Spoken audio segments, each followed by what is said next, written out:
this is Cam. Welcome to another episode of the Quarantine Leadership Series, where we hope to motivate, inspire, and encourage your leadership. Today, I'm joined by a good friend, Blake Carleton. Blake and I are going to discuss habits and a concept he's developed. And actually, he's written a book called The Hard Choice Habit. So, Blake, thanks for joining us. No, great. Hey, Cam, thanks for having me. I've really enjoyed watching these. And I think you're going to have to get some rebranding now that quarantine's kind of wrapping up. You're going to have to come up with maybe you need to engage with some sort of agency and get you a new name. Well, we're just going to call it the Q series. I think there we're you going go. to just start short of the Q series a little bit. There it is. So how did you come up with a concept about hard choices? Where did that come from? So it's really started when I found out I was going to be a father. And so, my wife and I really struggled to conceive naturally. And so we had to go down this path of in vitro fertilization. And so the only really good thing about that process, other than the fact that I have, healthy, happy children now, but the doctors are able to give you a picture of your children when they're 16 cells old. So by the time my kids were 5 days old in the Petri dish, they took that picture and gave it to me. And so it was on my refrigerator for all those months as my wife was, carrying the kids. And I would walk by that picture and it really shocked me, especially once I found out I was having two daughters. And that actually ramped it up even another level. And I said, man, what am I going to pour into these little girls to try to keep them from ending up with guys like me, right? Like that was the real thing. And my wife and I actually came up with like 47 characteristics, empathy, faith, hard work, responsibility. And I got overwhelmed. I'm not going to lie to you. I thought, man, where do I even start? And then from that, my wife and I really discovered like, hey, if we could figure out a way to help our daughters make good decisions, they could do all these things, right? Like if we could figure out a way to help them make the best quality decisions in each unique scenario, hey, that'll be easy. Well, I started researching. There wasn't really a good process. They had a lot of processes for strategic decisions. Hey, I'm going to pick a school. I'm going to go in another product line. And the big difference was like that time. You have a time horizon on a strategic decision. It's not bearing down. And so there's really what I learned is there's three types of decisions. There's strategic at one end. There's reflexive, right? Where, hey, you breathe, you drop something, you try to grab it. But a lot of our decisions are reactionary, right? We're responding to some sort of stimuli.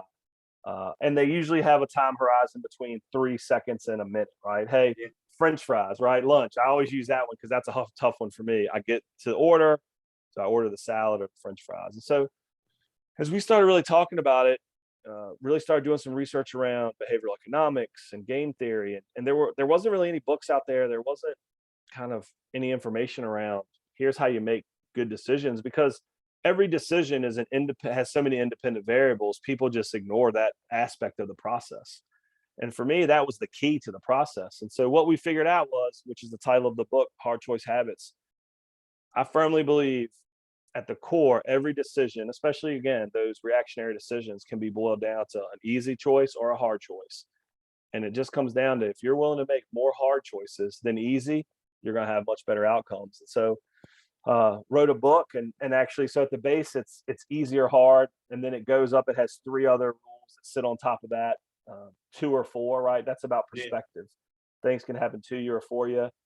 And or but, which is about optimism. Hey, and is a positive, and is inclusive, but is limiting. And then fear or forward, right? And that's really just about, it'd be really easy to stay where you are, to let fear for whether it's relationships or a job or a conversation keep you in the same place, or you can actually move forward. So that's kind of where it came from. Yeah, that's great. So you talked about French fries, but give the listeners a little bit maybe how it applies in our personal life. Yeah. No, so, and again, right, it's back to easy or hard.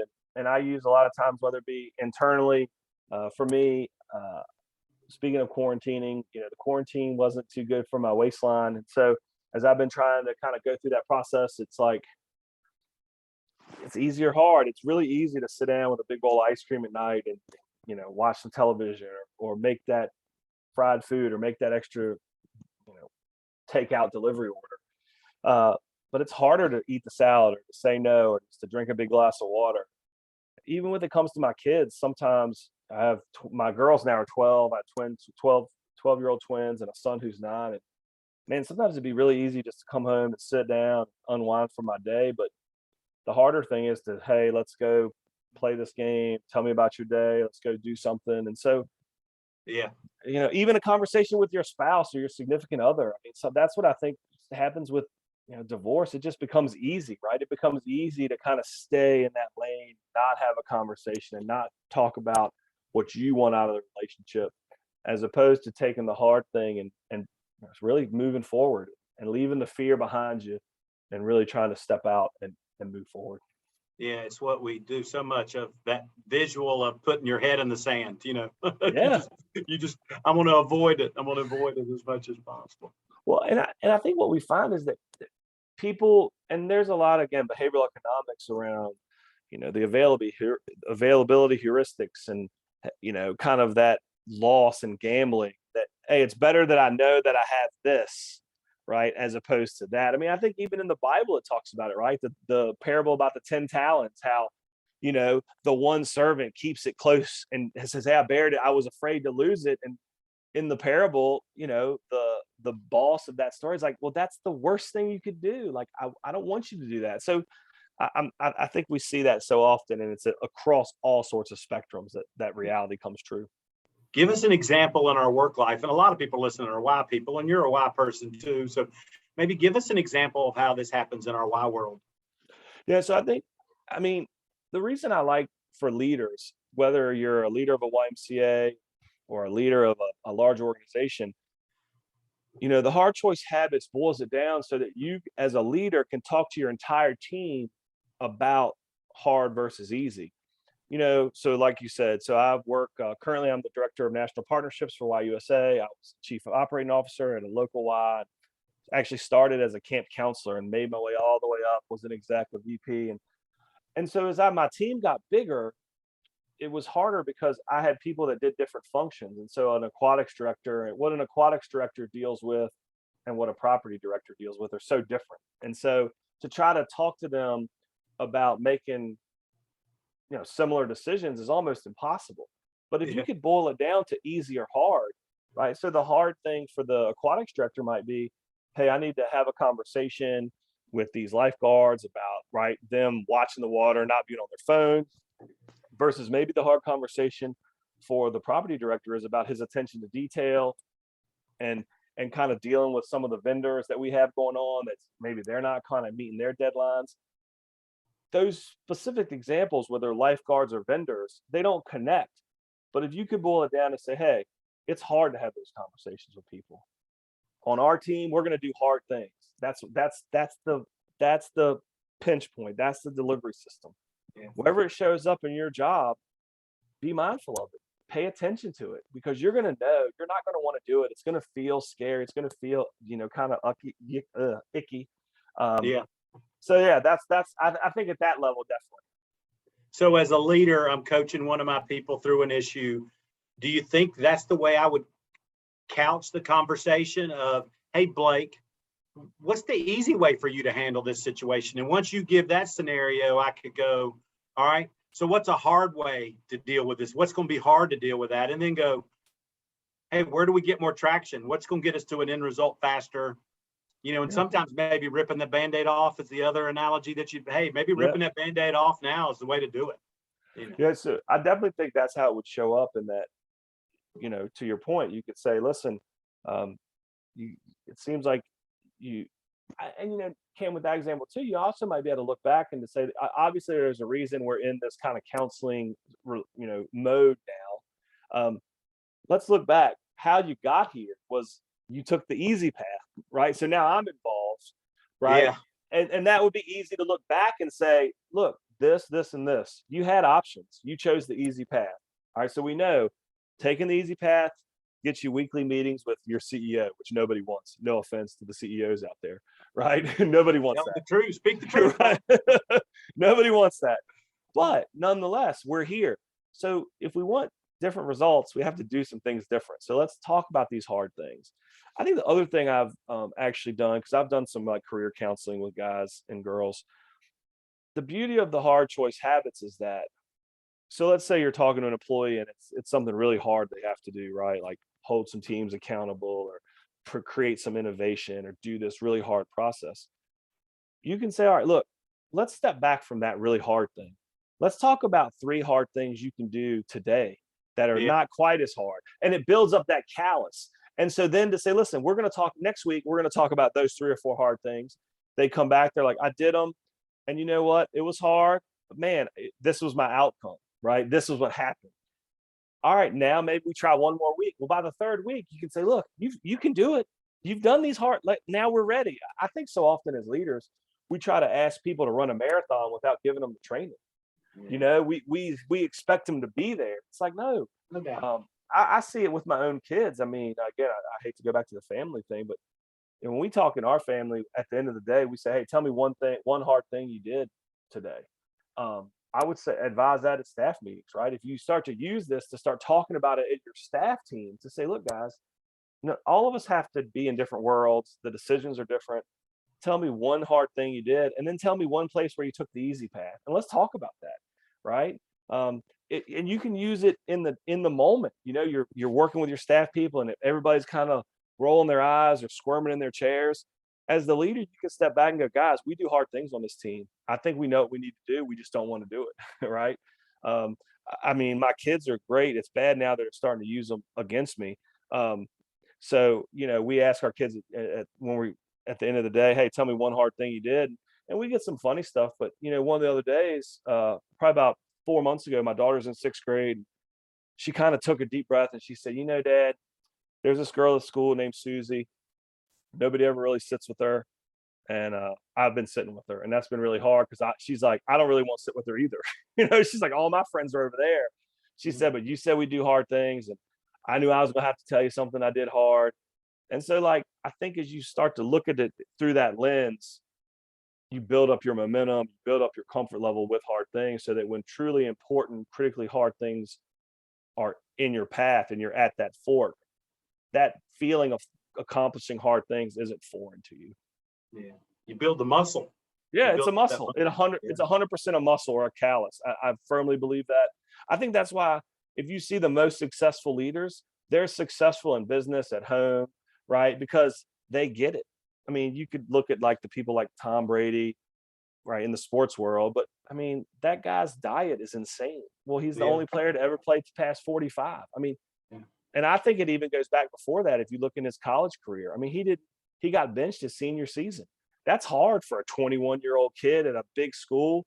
He could have done the easy thing and just slid back. He could have been bitter, right? That's about optimism. He used the but or and, right? He's like, you know what, this is happening, and this is gonna propel me, as opposed to, but they never give me a chance. And so Yeah. I think that you can find that really throughout anybody that has any type of meaningful accomplishments.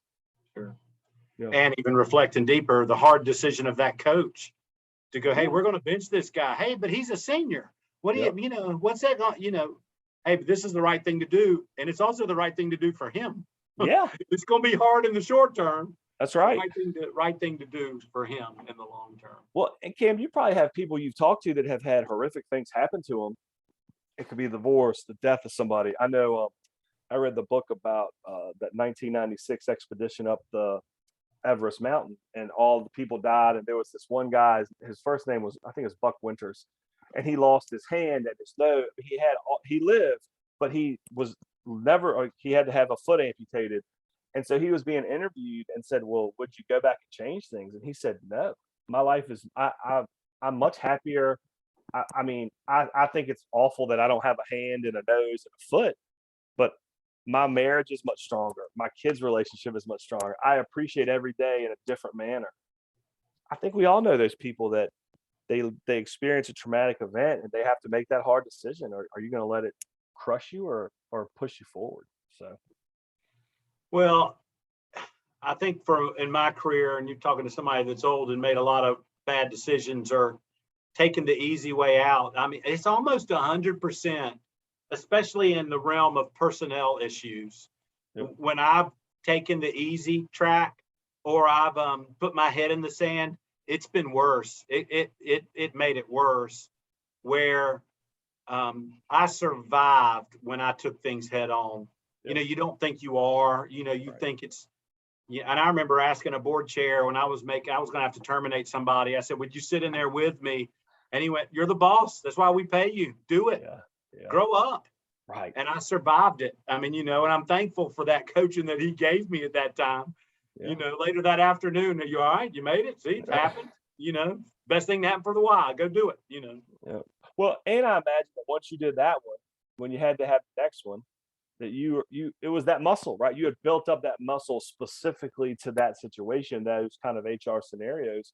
But I would say that, and to me, that's again the beauty of the concept is if you're mindful of making hard decisions throughout the day, you can kind of build that muscle on an ongoing basis, so that maybe when you do get to have to make a really tough HR decision, have a tough conversation with your spouse, and that muscle is prepared, and it's not, it'll still be hard and it's still not going to be fun, but at least you're kind of mentally there, right? You have the confidence that you could do.